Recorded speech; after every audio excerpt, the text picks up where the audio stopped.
started thinking about my own mindset. I was always thinking that I was just okay, but I'll never be excellent, you know?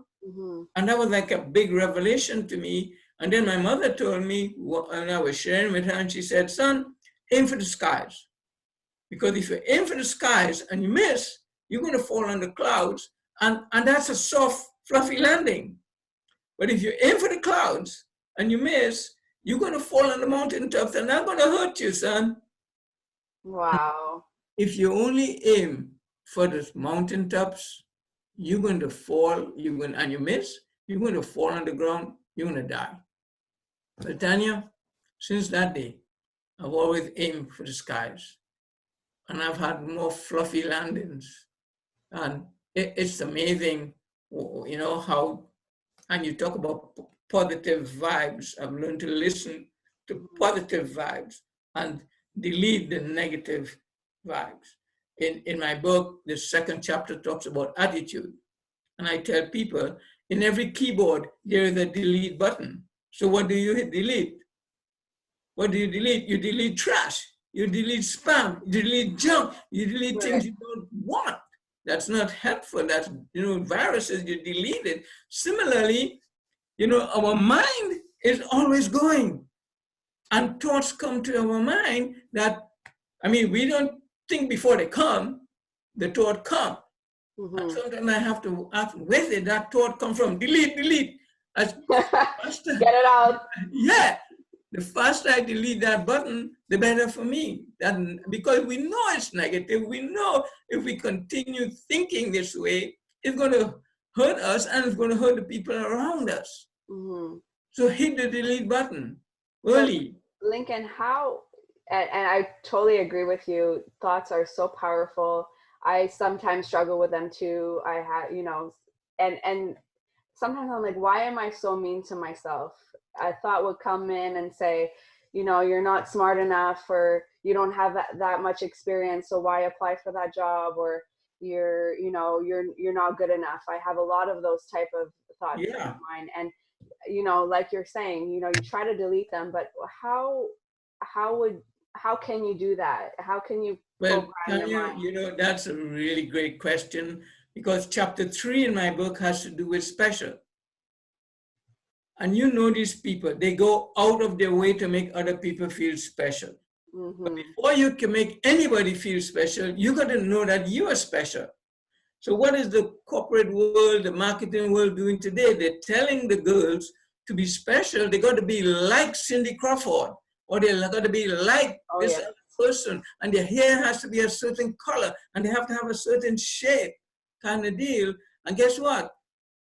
The guys, we don't get off. They're telling us to be special. We got to drink a certain type of beer, have a certain car, and be 6'2" and 180, 60 pounds, and be, you know, have a six-pack kind of deal. And people are buying into that. You know, they're buying and they're spending so much money, and it's not working. But guess what?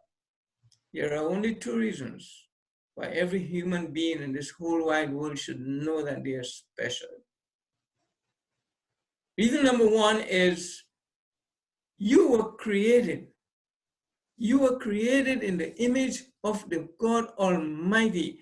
He didn't create anything else in his image, but you and me in his image, equal. And you know, Jesus wants us to be one with him, just as he and the Father are one. So, and then the other reason is he only made one of you. Tania, in this whole wide world of more than 8 billion people, there's only one Tania. There's only one Lincoln. You're unique. You're special. You know, why are diamonds so much more expensive than rocks outside in your backyard? Because they're unique. They're rare, yes. And they're very rare. You're more unique, more rare than a diamond. Right. Every human being, that's why it's a crime to kill another human being. Right. You know, you're unique, you're one of a kind, and they can't even replace us. They're trying to clone us, but that's not working. So those two reasons, you were created in the image of the God Almighty, and there's only one of you in this whole wide world. So now you know you're special. Stop trying to be somebody else.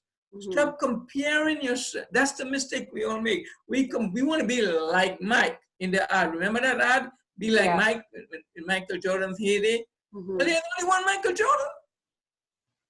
You know, and then there was another ad with me, I forget, her name is Mia, she's a soccer player, and the thing was she was competing with a basketball player, and they were saying, anything you can do, I can do better.